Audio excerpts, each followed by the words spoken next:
Salut, c'est Trado, content de vous retrouver pour la mise à jour des analyses techniques du SP500, du Nasdaq et du CAC 40 avec une séance plutôt encourageante, avec le CAC 40 notamment qui a pris 0,4%, le Nasdaq qui a également progressé mais de manière plus significative puisqu'il a pris 0,7%. Le CAC 40, quant à lui, a terminé en territoire légèrement négatif, 0,19%, mais en prenant le soin de rebondir sur une zone de support. Alors, j'ai fait le tour de tous mes indicateurs techniques et ça fait tellement longtemps que l'on monte que j'ai absolument aucun signal à vous proposer. Donc, je vais vous parler un petit peu du contexte général. Et de manière générale également, je vais vous parler du fameux taco trade dont on parle beaucoup actuellement. Je ne sais pas si vous avez suivi les actualités ou les réseaux sociaux. On ne parle en fait que de ça maintenant quand on parle de Donald Trump. Je vais vous montrer rien que pour vous faire sourire si vous l'avez pas vu, cette succession de choses que l'on trouve sur les réseaux sociaux, notamment sur le réseau Twitter. Taco Trade, donc c'est l'acronyme pour Trump Always Chickens Out. Bon, clairement, Trump se dégonfle toujours. Chicken, c'est un peu notre équivalent de poule mouillée. Et c'est la vraie gabegie de mèmes, etc. Il y a des petits films, il y a des oh, regardez, c'est magnifique quand même. Bon, vous l'aurez compris, il s'est développé l'idée selon laquelle le schéma est un petit peu éventé. Donald Trump fait toujours la même chose et il s'agit d'en tirer parti parce que finalement, il y a un setup qui vient de se développer qui est le suivant. Ok, vous attendez que Trump annonce quelque chose de terrifiant sur les droits de douane, sur les tarifs et vous achetez au pire de la panique en remarquant que systématiquement on finit par se ressaisir et se remettre dans le droit chemin. Alors j'ai trouvé quelques dates clés pour vous que vous pourrez éventuellement mettez pause, je vais pas toutes les faire parce que sinon ça va être trop long, mais l'idée c'est que chaque fois que Donald Trump a annoncé quelque chose, que ce soit ses tarifs sur le Canada, le Mexique, à cause du fentanyl, etc. Eh bien, chaque fois, il est revenu sur sa décision. Suspension partielle pour le Canada, le Mexique et la Chine. Après, il est parti en croisade contre la Chine avec ses 200% de droits de douane. Il est revenu dessus. Avec l'Union européenne, c'était pareil. Et à chaque fois, encore une fois, eh bien, il revient sur ses décisions. Et ce qui est intéressant, c'est que la dernière alerte qu'il a émise sur l'Europe a à peine fait bouger les marchés. Donc l'idée, ce serait finalement d'attendre impatiemment qu'il annonce quelque chose d'erratique ou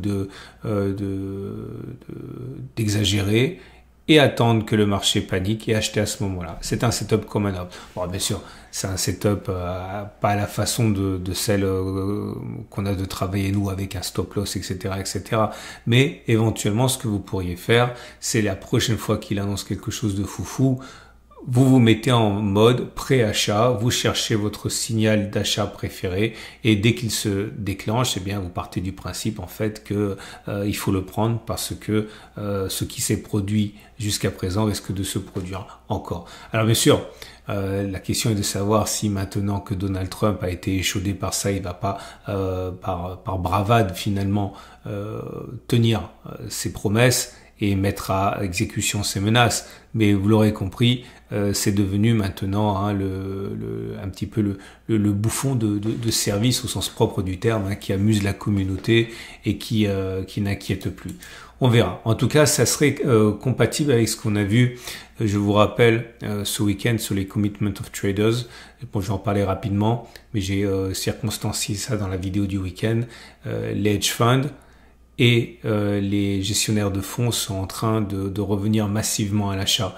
En particulier, les hedge funds qui étaient en position très agressive à la vente sont en train de revenir la queue entre les jambes en soldant des positions de spéculation à la baisse et en entamant des positions de spéculation à la hausse. Encore une fois, je ne vais pas le répéter parce que ça va être trop long. Regardez la vidéo de dimanche et ça pourrait vous montrer à quel point effectivement l'ambiance est en train de changer. Alors, puisqu'il faut quand même trouver quelque chose à dire de technique, j'aimerais vous amener au niveau des graphes qui illustrent la peur, tout simplement. Bon, vous savez, vous avez des marchés qui sont risk-on et des marchés qui sont risk-off. Vous avez des marchés qui montent quand on a envie de prendre des risques et vous avez des marchés qui montent lorsqu'on n'a plus envie de prendre de risques. Et les marchés qui montent lorsqu'on a envie de prendre de risques, c'est typiquement le Nasdaq, dans une moindre mesure le SP500, et puis vous avez le Bitcoin par exemple. Et en même temps, lorsque vous avez peur des risques environnants, vous allez voir le dollar monter, vous allez avoir l'or monter, vous allez avoir le franc suisse monter, et vous allez avoir le yen japonais monter également. Et vous allez avoir les bons du trésor monter. Ok, donc on va voir si actuellement il y a une sorte de convergence au niveau de ces éléments, et si ce n'est pas le cas, d'où pourraient venir les prochains craquements. Alors on va commencer par regarder le Nasdaq. Bon, vous en doutez, le Nasdaq il monte aussi, on l'a vu tout à l'heure, donc à ce niveau c'est effectivement compatible. Si on regarde les 3-4 dernières séances, ok, c'est en train de monter, donc c'est compatible avec une hausse. Quand on regarde Bitcoin depuis 3-4 séances, c'est également en train de monter, ce qui est compatible également avec un mode risk on. Les marchés ont envie de prendre des risques. Ce qui est intéressant par contre, et pas vraiment normal, c'est que l'or est en train de monter aussi. Et normalement, l'or, c'est, en partie, regardez la séance d'hier, avec 2,98 pour ne pas dire 3% de hausse. Ça, normalement, ce sont des signes de panique boursière. Il n'est pas forcément normal de voir l'or monter lorsque on est en situation d'euphorie boursière. Alors, bien sûr, ce qui est rendu compliqué par le fait qu'il y a des interactions avec d'autres choses, notamment le fait qu'on se méfie du dollar, etc., etc. Vous voyez, ça, c'est une petite alerte au niveau de la cohérence d'ensemble. Il n'est pas normal, encore une fois, que l'or monte autant, toute chose égale par ailleurs et toute proportion gardée lorsque les marchés sont en mode risk on. Je vous montre maintenant le franc suisse. Comment se comporte le franc suisse? Alors le franc suisse, encore une fois, a tendance à monter lorsque la panique ou l'inquiétude monte, et à baisser lorsque la panique ou l'inquiétude recule. Et là, vous voyez, la paire dollar-franc suisse est en train de baisser. Si le dollar franc suisse est en train de baisser, ça veut dire que le franc suisse dollar est en train de monter. Ou si vous préférez, le fait que le dollar baisse veut dire que le franc suisse monte. Et là, vous voyez, c'est exactement ça. Le dollar est en train de baisser, le franc suisse est en train de monter, ce qui n'est pas forcément très compatible avec un mode risk on, puisqu'encore une fois, on a tendance à se ruer sur le franc suisse lorsqu'on a des inquiétudes. Regardez le dollar yen japonais. C'est pareil, le yen japonais est une devise vers laquelle on se dirige lorsqu'on a peur. Et c'est exactement pareil depuis 3-4 séances.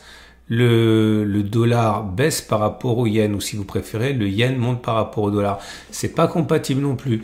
Donc vous avez ici peut-être des signes avant-coureurs de la prochaine attaque baissière qui pourrait y avoir sur les indices. Je suis pas en train de dire que ça va être grave. Il y a déjà eu des attaques majeures et on s'en est remis. Mais simplement, il y a ici sans doute les signes avant-coureurs du fait que l'histoire du dollar, de sa faiblesse, donc quelque part du refinancement de la dette qui pourrait être compliqué, etc., qui semble être toujours d'actualité, puisque, encore une fois, malgré l'enthousiasme sur les indices américains dont font preuve les investisseurs, il y a de la défiance en même temps par rapport au dollar, ce qui explique que l'or monte, ce qui explique que le yen monte, ce qui explique que le franc suisse monte. Donc voilà, c'est compliqué ce qui se passe actuellement. Ce qui est sûr, c'est que c'est pas une voie, il y a une certaine cacophonie au niveau des signaux. Et malgré tout l'enthousiasme qu'il y a actuellement, eh bien, il y a une défiance que l'on voit à travers certaines valeurs refuges qui montent, je répète, l'or, le franc suisse, le yen, et tout ça est finalement lié au dollar. Donc faites attention, la prochaine attaque pourrait être due, encore une fois, à une défiance par rapport à la devise américaine, soit par rapport au refinancement de sa dette, soit par rapport au plafond de la dette, soit par rapport au bond du trésor, etc. Donc voilà, on n'est pas sorti de l'auberge, mais en même temps que je peux affirmer qu'on n'est pas sorti de l'auberge, enfin affirmer, toute proportion gardée, je suis pas en train de vous inviter à paniquer parce qu'on a déjà eu ça il y a plusieurs semaines et également il y a 1 ou 2 mois et on s'en est parfaitement remis. Donc simplement c'est pour vous préparer à ça. Allez, après ces bonnes paroles, on va parler un petit peu analyse technique. Le SP500, ben, je l'ai dit, hein, il est toujours en tendance. On est toujours en situation de pic ascendant, de creux descendant. Donc, au regard de la structure, c'est une structure qui est plutôt neutre à haussière. J'ai dit, et je le répète, lorsque l'on clôturera au-dessus de ce niveau-là, donc le précédent sommet, je l'ai déjà dit, hein, c'est pas neuf, j'achèterai parce que à ce moment-là, on sera en situation de pic ascendant et de creux ascendant également. On n'y est pas encore, peut-être pour demain. Si vous avez un biais haussier, vous pouvez faire comme moi. Si vous avez un biais baissier, naturellement, le piège, c'est cette résistance-là. Vous pouvez spéculer à la baisse dès qu'on s'approche de cette zone. Stop de protection au-dessus. D'ailleurs, j'ai mis à jour le format préparation de la semaine de trading. Là, je vous apprends justement dans ce format hebdomadaire comment poser un stop de protection avec l'ATR. Je vois 6 ou 7 marchés. Donc, pour du court terme, le pétrole, l'euro-dollar, le CAC, le DAX, le SP500. Pensez à découvrir ce format si vous ne le connaissez pas. Au niveau du Nasdaq, c'est exactement pareil. On est dans une situation de pic ascendant et de creux descendant. On a failli clôturer au-dessus des précédents sommets, mais vous voyez, on est venu mourir à son contact, donc c'est pas bon pour l'instant. Il demeure que si on clôture au-dessus, eh bien ce sera un signal haussier puisqu'on aura des pics ascendants et des creux ascendants, ce qui n'est pas le cas. Si vous avez un biais baissier, par contre, pareil, vous pouvez envisager de spéculer à la baisse sur ce niveau-là, ok, avec un stop de protection ici, pareil sur un retour sur les plus bas, ça serait correct. Hein. J'ai pas d'indicateur technique à vous fournir. Même si j'ai oublié, l'Ishimoku. On a atteint notre objectif ici sur l'Ishimoku, puisque si on met les 50% au niveau du twist, on voit bien qu'on a parcouru l'objectif qui était assigné. Par contre, sur le SP500, on l'a pas encore atteint. C'est pour ça que je suis assez confiant sur une reprise de la hausse, statistiquement, hein, puisque si on met 50% au niveau du twist ici, l'objectif n'a pas encore été rallié. Bon, il ne manque pas grand-chose, hein, mais il n'a pas encore été rallié. Et le CAC 40, pour terminer, c'est absolument similaire. Puisque je l'ai sous les yeux, vous voyez bien que l'objectif du twist n'a pas été rallié. Ok, là, comme ça, il y a encore de la marge, hein, puisqu'on pourrait encore envisager de prendre 6%, 7% sur le CAC 40. Si vous avez un biais haussier, vous pouvez acheter sur les niveaux actuels. Hein. On est sur une zone de support. Hein. Donc, si vous achetez maintenant stop de protection serré ou stop de protection plus large, avec protection par plusieurs gaps, un support, etc. Protection très large si vous pensez qu'on a eu notre grosse crise de 20%, on n'y retournera pas avant des années. Regardez, on a quand même perdu, bon, pas exactement 20%, on a perdu plus hein, sur les indices américains, sur le CAC 40, on a perdu que 18%. Mais vous pouvez considérer pour certains que la crise, l'épisode Trump est terminé, donc stop de protection très large, on peut le faire.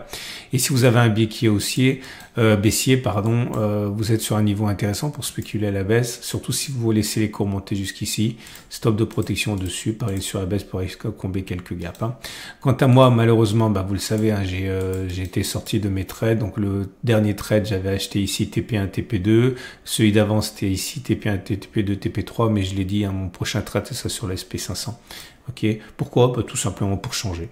Ok. Voilà. Excellente journée à vous. Merci pour toujours laisser des commentaires sympas, ça me fait très plaisir.